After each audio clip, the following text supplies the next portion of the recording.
Hello अस्सलाम वालेकुम viewers, क्या हाल है। उम्मीद है आप सब खैरियत से होंगे। मेरा नाम है अजीम और आप देख रहे हैं अजीम ऑटोमोबाइल इंजीनियर। तो जैसे कि मैंने आपको लास्ट वीडियो में आपको मैंने सिखाया था कि रॉकर असेंबली क्या काम करती है, पुश रॉड का क्या काम है, ठीक है, पुश रॉड का क्या काम है और गाइड का क्या काम है, रॉकर आर्म का क्या क्या काम है। लास्ट टाइम जो मैंने इससे जो पहले वीडियो अपलोड की थी, तो वो मैंने जो वीडियो अपलोड की थी रॉकर असेंबली के ऊपर, ठीक है। रॉकर असेंबली क्या काम करती है, पुश रॉड क्या काम करती है, गाइड क्या काम करता है, मैंने आपको बताया था। जो नेक्स्ट वीडियो होगी वो होगी हमारी अपना हाइड्रोलिक टैपिट सिस्टम पे, ठीक है। तो चले चलते हैं अपने टॉपिक की जानिब। हाइड्रोलिक सिस्टम क्या काम करता है, किस तरह से काम करता है, हाइड्रोलिक सिस्टम का काम करने का तरीक़ेकार क्या है, ठीक है। तो इस तरह वीडियोस में मेरे साथ बने रहें, चैनल को सब्सक्राइब करें, वीडियोस को लाइक करें। कुछ नहीं समझ में आता तो व्हाट्सअप करें, मैसेज करें, कमेंट्स करें, ठीक है। मैं इंशाल्लाह आपको जवाब दूंगा, आपके मैसेजेस का रिप्लाई करूंगा, ठीक है। तो आज का हमारा टॉपिक है हाइड्रोलिक टैपिट। हाइड्रोलिक टैपिट किस तरह से काम करते हैं। तो हाइड्रोलिक टैपिट जो है हमारा कुछ इस तरह से होते हैं, जैसे कि मैंने आपको ओवर हेड कैम शाफ्ट के बारे में ऑलरेडी एक प्रॉपर वीडियो बना के दे चुका हूँ। इसने वीडियो नहीं देखी, लिंक डिस्क्रिप्शन में डाल दूंगा, ठीक है। तो हमारे पास दो तरह की कैम शाफ्टें इस्तेमाल होती है, overhead cam shaft, inner head cam shaft. एक कैम शाफ्ट जो होती है वो हमारी सिलेंडर ब्लॉक के अंदर फिक्स होती है, ठीक है। जो जैसा कि मैंने आपको लास्ट पिछली पिक्चर में इमेज में आपको दिखाया था, ये हमारी क्या है, ये हमारी है इनर हेड कैम शाफ्ट जो हमारे ब्लॉक में फिक्स होती है। तो हमारी जो कैम शाफ्ट ब्लॉक में फिक्स होती है, मैं ऑलरेडी बता चुका हूँ कि उसमें जो है हम अपना गाइड का इस्तेमाल करते हैं, पुश रॉडों का इस्तेमाल करते हैं, उसमें रॉकर असेंबली का इस्तेमाल किया जाता है, ठीक है। लेकिन जो हमारी कैम शाफ्ट है, ओवरहेड होती हैं, उनमें हम इन सब चीज़ों को इस्तेमाल नहीं करते। उसमें हम कोई गाइड का इस्तेमाल नहीं कर रहे, कोई हम इसमें जो है अपना पुश रॉडों का इस्तेमाल नहीं कर रहे। जो ओवरहेड के हम शाफ्ट हैं, ठीक है, उनमें जैसा हम सीधा क्या करते हैं, उनमें हमने करा ये कि सारी चीज़ों को हमने शॉर्ट कर दिया, ठीक है। डायरेक्ट हमने कैम शाफ्ट जो है वालों के ऊपर रखी, हाइड्रोलिक डब्बू रखे, ठीक है। डब्बू हमारे कुछ इस तरह से होते हैं, इस पर अभी हम प्रॉपर बात करेंगे। डब्बू रखे और वो डायरेक्ट जो है क्या कर रहे हैं, अपना वालों को चला रहे हैं, ठीक है। तो चलते हैं, बढ़ते हैं अपने टॉपिक की जानिब, ठीक है, और उसको डिस्कस करते हैं कि क्या है, ठीक है। जो रॉकर असेंबली है, रॉकर असेंबली की जो इससे पहले मैंने वीडियो अपना जो अपलोड की है उसका लिंक मैं डिस्क्रिप्शन में डाल दूंगा, तो वो भी आप देख लीजिएगा और ये भी वीडियो आप देख लीजिएगा। तो इंशाअल्लाह ताला आपका ये टैपिट का कॉन्सेप्ट जो है क्लियर हो जाएगा, ठीक है। इसकी एडजस्टमेंट जो है डब्बू की और रॉकर असेंबली जो मैंने अभी लास्ट वीडियो अपलोड की है, इन दोनों की जो सेटिंग है वो इंशाअल्लाह ताला आगे चल के प्रैक्टिकल कराऊंगा। तो उस प्रैक्टिकल में जो है मैं टैपिट की सेटिंग आपको बताऊंगा कि डब्बू की किस तरह से होती है और रॉकर आर्म की टैपिट की सेटिंग किस तरह से की जाती है, कितना क्लियरेंस होता है, क्या होता है, ठीक है। क्लियरेंस मैं आपको फिर भी अभी बता देता हूँ कि देखें डिफरेंट इंजन के डिफरेंट क्लियरेंस होते हैं। छोटे इंजन होंगे जो ज़्यादा से ज़्यादा, उनका बहुत ज़्यादा होगा अपना 0.18 से 20 mm, ठीक है। 18 से 20 mm, 18 20 से 22 mm, ठीक है। कह लें, 1000 कह लें, सही है। तो इस तरह से इनका क्लियरेंस होता है। इंटेक वाल्व का अलग क्लियरेंस होता है, एग्जॉस्ट वाल्व का अलग अलग क्लियरेंस होता है। इंटेक वाल्व का क्लियरेंस हम थोड़ा ज़्यादा, सॉरी, एग्जॉस्ट वाल्व का क्लियरेंस ज़्यादा यूँ रखते हैं क्योंकि गर्म वाल्व होता है। उसमें होता ये है कि उसमें गर्माइश ज़्यादा होती है, टेम्परेचर ज़्यादा होता है एग्जॉस्ट वाल्व का, ठीक है, वो गर्म ज़्यादा होता है। तो इस वजह से जाहिर सी बात है, मेटल आपको ऑलरेडी पता है जब मेटल गर्म होता है तो वो अपना फैलता है, ठीक है। तो वो जो फैलाव होता है, उस फैलाव की वजह से जो है हम एग्जॉस्ट वाल्व का क्लियरेंस थोड़ा ज़्यादा रखते हैं ताकि हमारा वॉल जो है जाम ना हो, ठीक है। वॉल में हमारे क्लियरेंस मौजूद रहे ताकि वॉल हमारा प्रॉपर सीट पे बैठे, बंद हो, ठीक है। वॉल पे मैं प्रॉपर डिटेल वीडियो बना चुका हूँ, तो उसका भी लिंक इसमें डिस्क्रिप्शन में डाल दूंगा, काइंडली लाजमी देखिएगा। तो इंशाल्लाह ये वॉलो और टैपिट के ऊपर जो है, रॉकर असेंबली के ऊपर जो है, ये आखिरी वीडियो होगी। फिर इसके बाद हम मजीद आगे इंजन के पार्ट्स को डिफाइन करेंगे, सही है। तो चलते हैं अपने टॉपिक की जानिब, सही है, कि डब्बू क्या काम करते हैं। अपना हाइड्रोलिक डब्बू भी इनको देखा जाए तो नॉर्मल ज़माने में कुछ मैकेनिक जो है इनको डब्बू भी कहते हैं, सही है। और कुछ मैकेनिक जो है अपना हाइड्रोलिक टैपिट, वैसे तो इनका जो नाम है वो बेसिकली हाइड्रोलिक टैपिट है, डब्बू आप नहीं कीजिएगा। ये वैसे हाइड्रोलिक टैपिट कहलाते हैं। तो ये हाइड्रोलिक टैपिट में हमें एक तो फ़ायदा सबसे बड़ा ये होता है, मैं आपको इसका बेनिफिट बता दूँ। बेनिफिट ये हो गया कि आप हाइड्रोलिक टैपिट में जो है ना, ये आपके यहाँ जो हाइड्रोलिक टैपिट है, इसमें आपकी टैपिटों से जान छुड़ी जाती है। आपने इस गाड़ी के, जिस गाड़ी में आपको हाइड्रोलिक टैपिट मिलेंगे, आपने उस गाड़ी के टैपिट जो है आप जस्ट चेक कर लें। लेकिन ये है कि चेक करना ज़रूरी है, क्लियरेंस हाइड्रोलिक टैपिट हो या रॉकर असेंबली हो, ठीक है। टैपिट आपने दोनों के चेक करने, लेकिन आपको हाइड्रोलिक टैपिट कुछ ऐसे भी हैं गाड़ियों के अंदर, जैसे सुजुकी कल्टस की अगर मैं आपको मिसाल दूँ, जो हमारे पास ओल्ड मॉडल सुजुकी कल्टस है, उसके हाइड्रोलिक टैपिट कुछ इस तरह से होते हैं अपना, जैसे ये हाइड्रोलिक टैपिट है, ये एक हाइड्रोलिक टैपिट एक ये है, ठीक है। और एक हाइड्रोलिक टैपिट में आपको दिखाऊं कुछ इस तरह से होता है कि ये जो हाइड्रोलिक टैपिट है ना, इसके अंदर एक प्लंजर लगा हुआ है, ठीक है। तो ये जो हाइड्रोलिक टैपिट है डब्बू है, इसको डब्बू भी कहा जाता है। मैं आपको सिंपल नॉर्मल अल्फाज में समझा रहा हूँ ताकि जो उर्दू सुनने वाले हैं उनको इजीली आसानी रहे, ठीक है। तो इसके अंदर होता ये कि ऑलरेडी एक प्लंजर दिया हुआ है, जो प्लंजर आपको जो बीच में नजर आ रहा हुआ है, जो माउस की मदद से मैं आपको दिखा रहा हूँ, जो प्लंजर दिया हुआ है, ये प्लंजर क्या करता है, ये ऑटोमेटिक टाइट होता है, लूज होता है, टाइट होता है, लूज होता है, ठीक है। इसमें एक मैक्सिमम गैप होता है, और वो जो है ना हर गाड़ी में इंजन में, गाड़ी का इंजन जो होता है हर उसके हिसाब से इसकी सेटिंग होती है, ठीक है। तो होता ये कि ये जो प्लंजर होता है ये खुद जो है लूज टाइट खुद जो है वाल को एडजस्ट करता है, ठीक है, सही है, वाल को एडजस्ट करता है। और रॉकर असेंबली जो होती है, अगर रॉकर असेंबली जो मैंने आपको अभी बताई थी, अगर उसमें टैपेट लूज हो जाए, जैसे फर्स्ट ऑफ ऑल ये आपकी रॉकर असेंबली, अगर इसमें गैप बढ़ जाए तो आपको क्या करना पड़ता है, इसमें गैप सेट करना पड़ता है, ठीक है, क्लियरेंस आपको करनी पड़ती है, ठीक है। लेकिन जो हाइड्रोलिक डब्बू हैं, जो हाइड्रोलिक टैपेट होते हैं, इनमें आपको क्लियरेंस करने की जरूरत नहीं पड़ती।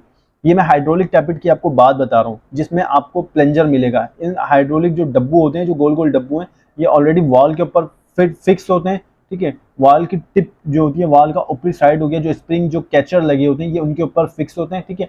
और ये जो हाइड्रोलिक टैपेट होते हैं, ये खुद अपने आप को एडजस्ट करते हैं। इसकी आपको इंशाल्लाह तक कभी बहुत ही कोई नादिर शादिर कभी आपको मैं कह रहा हूँ कि साल में कभी शायद आपको जरूरत पड़े कि हाइड्रोलिक टैपेट सेट करने की, ठीक है। होता ये है कि अगर इनके में कोई खराबी होती है तो इनका जो प्लंजर होता है वो अक्सर काले और गंदे एल की वजह से इनका प्लंजर जाम हो जाता है, ठीक है, जिसकी वजह से जो है ये प्लंजर फंस जाता है और आपका वाल प्रॉपर बंद नहीं होता, ठीक है।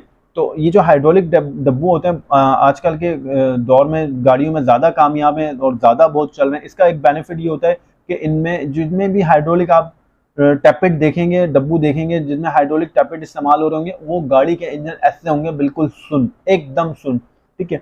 एक जगह आप हाइड्रोलिक जिसमें टैपेट इस्तेमाल हो रहे हैं उस इंजन को रेस दे के देख लीजिएगा, और दूसरा जो इंजन आपके जिसमें रॉकर असेंबली इस्तेमाल हो रही होगी टैपेटों पे, उस इंजन को रेस दे के देख लीजिएगा, आपको जमीन आसमान का फर्क मिलेगा। जिसमें हाइड्रोलिक टैपेट इस्तेमाल हो रहे हैं वो आपको इंजन ऐसा मिलेगा बिल्कुल सुन के, स्टार्ट करके आप गाड़ी छोड़ दें आपको उतनी लग नहीं पता चलेगा कि गाड़ी स्टार्ट है। और जब आप एक्सीलेटर देंगे गाड़ी को तो उसमें भी आपको बहुत ज़्यादा वाज़ेह साउंड में फ़र्क पता चलेगा कि रॉकर असेंबली वाले इंजन का साउंड एक अलग होगा और हाइड्रोलिक डब्बू का साउंड जो है वो एक अलग होता है, ना होने के बराबर होता है। जब जैसे एक इंजन का साउंड आ रहा होता है जब आप इंजन को स्पीड देते हैं, ठीक है, उसके अलावा और कोई साउंड नहीं आता, ठीक है। तो हाइड्रोलिक में भी दो किस्म के होते हैं, मैं आपको प्रॉपर बता देता हूँ, ठीक है। तो इसमें मैंने आपको बताया कि प्लंजर इसके अंदर होता है, ठीक है। वो प्लंजर जो है अपने आप को खुद एडजस्ट करता है, ठीक है, ना वॉल को आपको टाइट करेगा ना ज़्यादा आपके वॉल को लूज करेगा, ठीक है। प्लंजर इसका ऑयल के ऊपर चल रहा होता है। ऑयल अगर आप गाड़ी में गंदा इस्तेमाल करेंगे बहुत ज़्यादा, ठीक है, तो ऑयल में कार्बन आने की वजह से, ऑयल में कचरा आने की वजह से होता क्या है कि इसका प्लंजर जाम हो जाता है। तो फिर होता है कि फिर उसके बाद आपकी गाड़ी प्रॉब्लम करती है, मसले मसाइल करती है, ठीक है, वॉल आपका प्रॉपर बंद नहीं होता, सही है। एक हाइड्रोलिक डब्बू ये हो गया, हाइड्रोलिक टैपेट जिसमें प्लंजर है। अच्छा, कुछ टैपेट जो होते हैं वो मैं आपको दूसरे दिखा दूं, इस तरह के होते हैं, ठीक है। ये बगैर प्लंजर वाले टैपेट हैं, ठीक है। मैंने अभी आपको दो मैंने आपको टैपेट दिखाए, ठीक है। एक मैंने आपको टैपेट दिखाया ये वाला, सही है। एक मैंने आपको टैपेट दिखाया ये वाला जिसके अंदर ऑलरेडी हाइड्रोलिक प्लंजर मौजूद है, ठीक है। अब मैं आपको एक दूसरा टैपेट दिखाता हूँ, एक ये वाला, सही है। ये वाला जो टैपेट है इसमें आपको ऑलरेडी एक प्लंजर नजर आ रहा होगा, सही है। और ये वाले जो टैपेट है ना, ये वाले टैपेट अंदर से खाली होते हैं, इनमें कोई प्लंजर नहीं होता है, इसमें कुछ नहीं होता। जस्ट होता ये है कि ये जो है इस तरह से जो है आपके वालों के ऊपर लगे होते हैं। मैं आपको पिक्चर दिखा दूं, ठीक है, ये आपके वालों के ऊपर कुछ इस तरह से आके लगे होते हैं, सही है। इनके अंदर कोई प्लंजर नहीं होता, सही है। इनमें आपको जो है ना, जो अभी जो मैंने आपको पिक्चर दिखाई है, ठीक है, हाइड्रोलिक डब्बों में मैंने आपको बताया अगर इसका गंदे ऑयल की वजह से प्लंजर फंसेगा तो आपको एडजस्टमेंट करने की जरूरत पड़ेगी। लेकिन ये जो अभी मैंने आपको पिक्चर दिखाई थी, ये वाली पिक्चर, सॉरी आई नहीं, ये वाली जो पिक्चर है, ये वाली जो पिक्चर है, ठीक है, मैंने आपको बताया इनके अंदर प्लंजर नहीं है। आपको ये दिख रहा होगा इसमें प्लंजर नहीं है, सही है। अगर आपको वाजे हो रहा है तो इसके इस डब्बू के अंदर जो है प्लंजर नहीं है। तो इसके अंदर जो है आपने सेटिंग करनी पड़ेगी टैपेट की, ठीक है। जिस तरह आप नॉर्मल रॉकर असेंबली की सेटिंग करते हैं टैपेटों की, तो इस वाले डब्बू में आपको सेटिंग करनी पड़ेगी। लेकिन एक बात बताऊं, इस डब्बू का भी सेम पर्पस वही है, इस इंजन में भी जो है साउंड नहीं है, ठीक है। इस इंजन में भी जो टैपेट वाले इंजन में साउंड आता है, जो मैंने आपको बताया, जो इसमें रॉकर असेंबली इस्तेमाल हो रही है, जो साउंड उसमें आ रहा होता है वो साउंड इसमें नहीं आता। जस्ट फर्क ये है कि पहले जो है अपना ये वाले जस्ट फर्क ये है कि ये हाइड्रोलिक है, ठीक है, ये खुद अपने आप को एडजस्ट करता है, ठीक है। ये खुद एडजस्ट करता है, इसमें आपको एडजस्टमेंट की ज़रूरत नहीं पड़ती। लेकिन ये भी जो है सेम हाइड्रोलिक की तरह काम करता है, लेकिन इसमें आपको एडजस्टमेंट करनी पड़ती है, ठीक है। तो ये दो बहुत डिफरेंस हैं, ये हाइड्रोलिक है और ये जो है मैनुअल है, ठीक है। ये जो है खुद अपने आप को ऑयल प्रेशर के ऊपर चलाता है, इसका जो अंदर प्लंजर होता है वो ऑयल प्रेशर पे चलता है, ये खुद अपने आप को एडजस्ट करेगा, लेकिन इसको आपने एडजस्ट करना पड़ेगा, ठीक है। इसमें आपको कोई सेटिंग नहीं करनी पड़ेगी, आपने जस्ट पता है क्या करना है, सिंपल इस तरह से आपने वॉल लगाया, वॉल के ऊपर जो है आपने ये टैपेट रखे। मैं आपको एक इमेज दिखाता हूँ कि किस तरह से टैपेट रखे जाते हैं इसके अंदर, ठीक है। आपने जस्ट क्या करना है, वॉल लगाना है, वॉल के ऊपर जो है आपने ये डब्बू रखना है, सही है, हाइड्रोलिक टैपेट रखने हैं, ये इस तरह से कुछ, ठीक है। ये आपको एक टोयोटा 3S का इंजन है, आपको दिख रहे होंगे जिस तरह से ये डब्बू रखे हुए हैं, सही है। ये जो टैपेट ये आपको रखे हुए नजर आ रहे होंगे, ठीक है। जो हाइड्रोलिक टैपेट होंगे वो जस्ट आपने खाली ऊपर से रखने होंगे, ठीक है। रखने के बाद उसके बाद आपने जो है कैमशाफ्ट टाइट करनी है, और कैमशाफ्ट टाइट करने के बाद फिर आपने उसको अपना अल्हम्दुलिल्लाह सारी ज़िंदगी चलाना है। वो आपने फिर उसको सारी ज़िंदगी तो खैर नहीं, सॉरी गलत बोल गया, कि ज़रूरत पड़ी जाती है हाइड्रोलिक टैपेट को भी कभी ना कभी करने की, लेकिन ये कि वो बहुत लॉन्ग टाइम चलते हैं हाइड्रोलिक टैपेट, ठीक है। आपने जो है बस जस्ट इस तरह से जो है आपने, ये आपको इमेज नज़र आ रही होगी, अपने वालों के ऊपर जो है ये हाइड्रोलिक डब्बू रखने हैं, टैपेट रखने हैं, और टैपेट रखने के बाद आपने जस्ट क्या करना है, इस तरह से जो है अपना कैम शाफ्ट टाइट कर देंगी। जब ये कैम शाफ्ट घूमेगी तो कैम लूप की मदद से, ठीक है, ये जैसे आपको दिख रहा होगा, ये टोयोटा 3S का एक इंजन है, इसमें हाइड्रोलिक टैपेट है। तो ये हाइड्रोलिक टैपेट में ये होता है कि इनमें ओवरहेड कैम शाफ्ट होती है, डायरेक्ट आपकी जो कैम शाफ्ट होगी वो डायरेक्ट वालों को चला रही होगी, मूव करवा रही होगी, सही है। तो ये कैम शाफ्ट जो है जब घूमेगी तो ये आपके डब्बू को पुश करेगी, और डब्बू जो है आपका दबेगा, वो वॉल को दबाएगा, ठीक है। तो इसमें जो है कोई पुश स्टार्ट, कोई रॉकर असेंबली, कोई जो है अपना इसमें गाइड का चक्कर नहीं है, ठीक है। ये डायरेक्ट जो है आपके वॉलों को चला रही होती है। इससे फायदा ये होता है आपके इंजन का साउंड कम होगा, नॉइज कम होगी, ठीक है, सही है। तो मैंने आपको इसके फायदे भी बता दिए, बेनिफिट भी बता दिए, सही है। नुकसान इसमें कोई नहीं है, ठीक है। इसमें आपके फायदे हैं, इंजन आपको बहुत सुन होगा, सही है, और इसमें एडजस्टमेंट आपको बहुत कम करनी पड़ेगी, ठीक है। हाइड्रोलिक में तो आपकी एडजस्टमेंट यूँ समझ लें ना होने के बराबर है, लेकिन मैं आपको इसमें एडजस्टमेंट का बता दूं कि अभी जो मैंने आपको पिक्चर दिखाई थी, जैसे अभी मैंने यार ये एक और मुझे क्लियर वाज़ेह पिक्चर मिल गई, ठीक है। ये जो पिक्चर है इसमें आपने देखा कोई प्लंजर नहीं है, ठीक है। लेकिन अब मैं आपको इसकी बैक साइड दिखाता हूँ, ठीक है। इसकी बैक साइड कुछ इस तरह की होती है। ये अंदर से जो है ना अंदर से तो मैं आपको दिखा चुका हूँ, ये अंदर से कुछ इस तरह का होता है, सही है, सॉरी, अंदर से कुछ इस तरह का होता है, और बैक साइड जो होती है इसकी कुछ इस तरह की होती है, ठीक है। ये अंदर से कुछ इस तरह का होता है। मैंने आपको जो दिखाया था वो प्लंजर वाला था, ये हाइड में आपको फिर बार बार यूँ रिवाइंड कर रहा हूँ ताकि आप भूले नहीं, आपको समझ में आए। ये जो डब्बू था, हाइड्रोलिक टैपेट था, ये था प्लंजर वाला। अब हम प्लंजर वाले की बात नहीं कर रहे, प्लंजर वाला अपने आप को खुद एडजस्ट करता है, जैसे आपने प्लंजर वाला लगा के उसके ऊपर कैम शाफ्ट टाइट करके, जैसे मैंने अभी आपको पिक्चर दिखाई, ठीक है, तो वो इसका सिस्टम खत्म हो गया। लेकिन अब हम प्लंजर वाले की बात नहीं करेंगे, लेकिन जो ये नॉर्मल वाला है जिसमें प्लंजर नहीं है, अब आपने इसको किस तरह से एडजस्ट करना है, आपने जस्ट इसको वालों के ऊपर लगाना है। अच्छा, ये भी सेम इसी तरह लगेंगे, किस तरह लगेंगे, जिस तरह हाइड्रोलिक डब्बू लगते हैं, लेकिन बस सेटिंग का फर्क आ जाता है, जैसे ये ऊपर से लगे हुए हैं, ठीक है। मैं आपको प्रॉपर इमेज दिखाता हूँ, ठीक है। ये आपके वॉल आ गए, सही है, ये आपके वॉल आ गए, वॉलों के ऊपर ये डब्बू आ गए, ठीक है। जिस तरह से आपको ये कैम दिख रही होगी, ये कैम घूम रही है, डब्बू को प्रेस कर रही है, डब्बू क्या करता है, अपना हाइड्रोलिक टैपेट जो है वो क्या करता है, अपना वॉल को प्रेस करता है, और वॉल आपका ओपन हो जाता है, ठीक है। तो बिल्कुल सेम इसी तरह जो है अपना मैनुअल की जो मैं बात कर रहा हूँ, हाइड्रोलिक का तो मैंने आपको बताया कि उसमें कोई आपने एडजस्टमेंट करनी है। मैनुअल में जो आपको एडजस्टमेंट करनी है वो मैं आपको बता देता हूँ। मैनुअल आपका अंदर से बिल्कुल इस तरह गोल होता है, सही है, इसके अंदर कोई प्लंजर नहीं होता है। ये जो टिप आपको ऑलरेडी बनी हुई नजर आ रही होगी, जो मैंने आपको बताया था कि वॉल के ऊपर वाली जो टिप होती है, ये टिप उस टिप के ऊपर जाके बैठती है। अब इसकी सेटिंग कैसे करते हैं, होता ये कि इसकी सेटिंग के लिए जो है इसके पीछे जो है कुछ इस तरह से खांचे दिए होते हैं, ठीक है।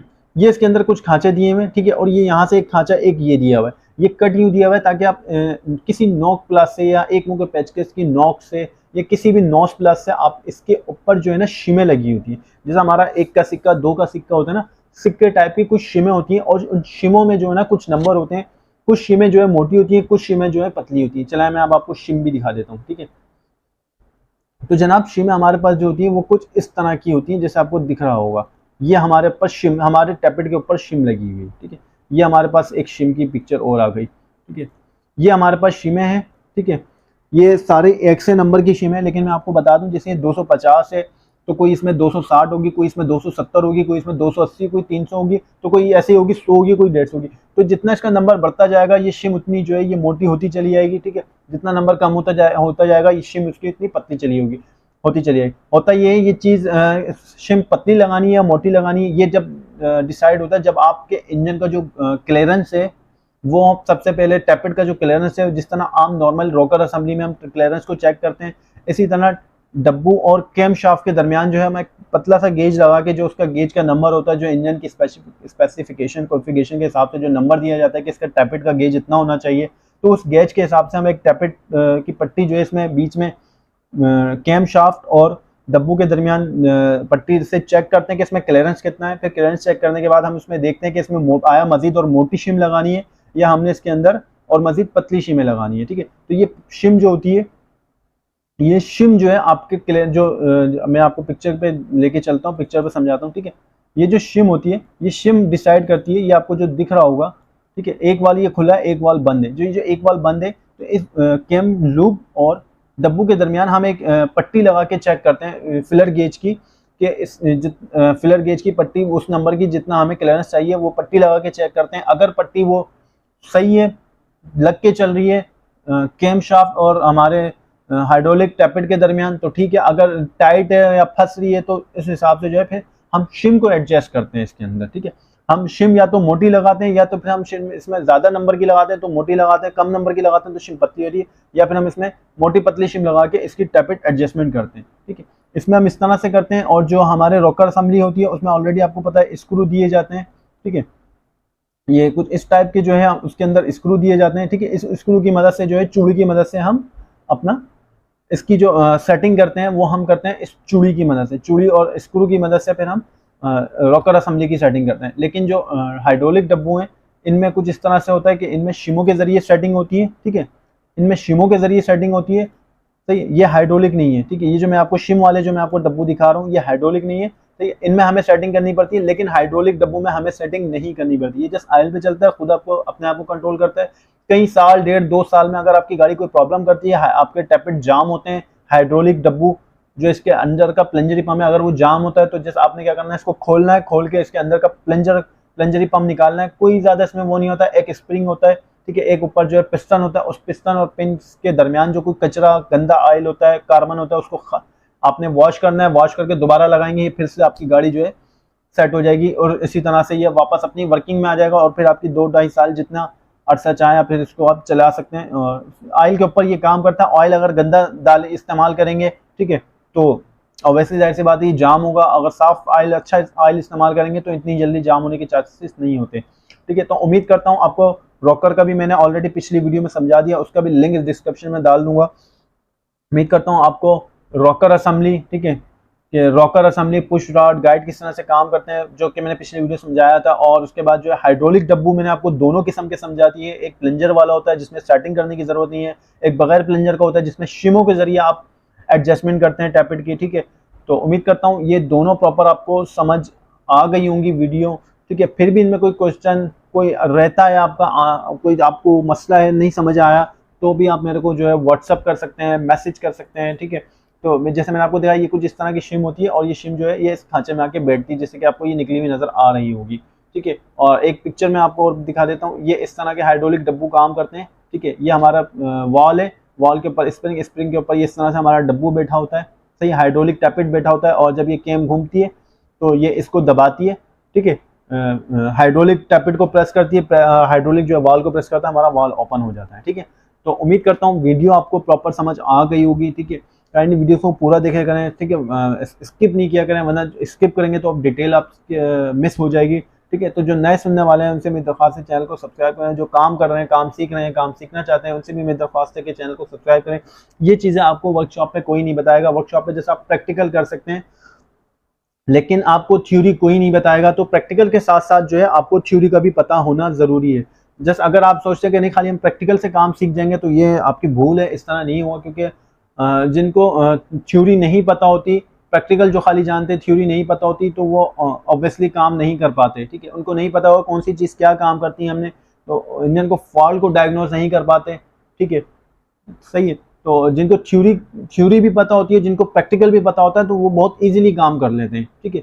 तो आपको इंजन की प्रैक्टिकल एक एक पार्ट्स का प्रैक्टिकल का भी पता होना ज़रूरी है, थ्योरी का भी पता होना ज़रूरी है, ठीक है। तो मैं जस्ट अभी थ्योरी सिखा रहा हूँ, और इंशाल्लाह जब हम इंजन के सारे पार्ट्स को डिफाइन कर लेंगे, पार्ट्स की जब हम बात कर लेंगे, तो फिर हम उसके बाद बात करेंगे, फिर उसके बाद हम आएंगे अपना प्रैक्टिकल की तरफ, ठीक है। फिर हमने प्रैक्टिकल कैसे करना है, इंजन को किस तरह से बांधना है, किन चीज़ों का ख्याल रखना है इंजन बांधते टाइम, ठीक है। तो फिर इंशाल्लाह ताला हम बात करेंगे प्रैक्टिकल की, सही है। तो इंशाल्लाह ताला मैं आपको इंजन बांधना भी सिखाऊंगा इस चैनल पे, इन वीडियोस के थ्रू जो है मैं आपको EFI इंजन भी बताऊंगा। अभी जैसे हम मैनुअल इंजन पे चल रहे हैं, पेट्रोल इंजन, डीजल इंजन, ठीक है, EFI इंजन हो गया, जनरेटर्स के हवाले से हो गया, वो भी आपको प्रॉपर डिटेल दी जाएगी इंशाल्लाह। आगे आने वाली वीडियोज़ में ये सब चीज़ें आपको बताई जाएंगी, ठीक है। तो इंशाल्लाह फिर एक वीडियो में मुलाकात होगी, और अब जो हमारी नेक्स्ट वीडियो होगी वो होगी हमारी कैप के ऊपर, रेडिएटर कैप, ठीक है। रेडिएटर कैप क्या है, देखा जाए तो बहुत सिंपल सी चीज़ है, लेकिन इसमें बहुत एक मेजर फंक्शन है, एक बहुत अच्छा फंक्शन, एक सिस्टम है जो बहुत सारे लोगों को नहीं पता होता, ठीक है। तो इंशाल्लाह नेक्स्ट वीडियो होगी अपना रेडिएटर कैप के ऊपर, ठीक है।